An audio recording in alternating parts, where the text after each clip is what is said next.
வாங்க இன்றைக்கி நம்ம பச்சைப்பயிர் பருப்பு சாம்பார் செய்யலாம். அதுக்கு குக்கரில் தண்ணி விட்டுருக்கேன். கூடவே பச்சைப்பயிர் பருப்பும் சேர்த்துருக்கேன்.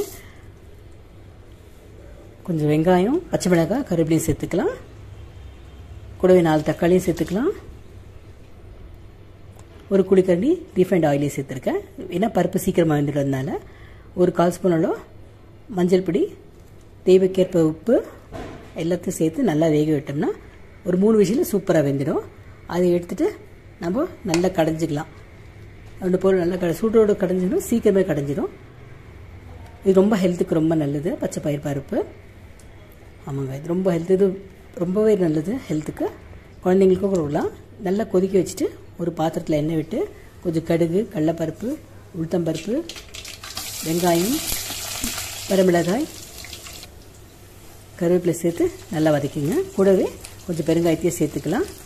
பெருங்காயத்தை சேர்த்துக்கிட்டு நம்ம கொதிக்க வச்ச குழம்பையும் அதை எடுத்து அதோட சேர்த்துக்கலாங்க. சேர்த்துட்டு சூப்பரான சாம்பார் ரெடி ஆகிட்டு லாஸ்ட்டில் கார்னிஷ் பண்ணுறதுக்கு கொஞ்சம் கொத்தமல்லி போட்டால் சூப்பராக இருக்கும். நீங்களும் சமைச்சு பாருங்கள். சமைச்சு பார்த்து எனக்கு சொல்லுங்கள். தேங்க்யூ.